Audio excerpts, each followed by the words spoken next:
In a moment, you'll need to flip your paper over so that you cannot see the lines. Instead, you see your design on the front. Then, what you'll be doing is folding it in half, okay? Making what's called a hamburger fold, okay? Like this.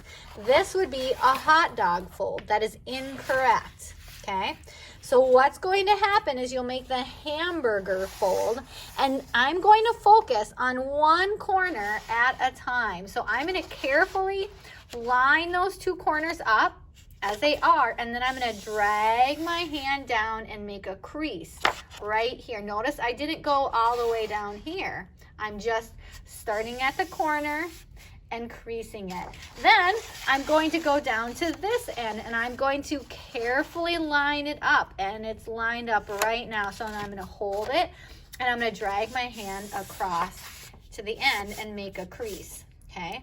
Once you have done both corners, the top and the bottom, as I have done, you are then going to drag your hand from the top all the way down to the bottom so that you have a crease, okay?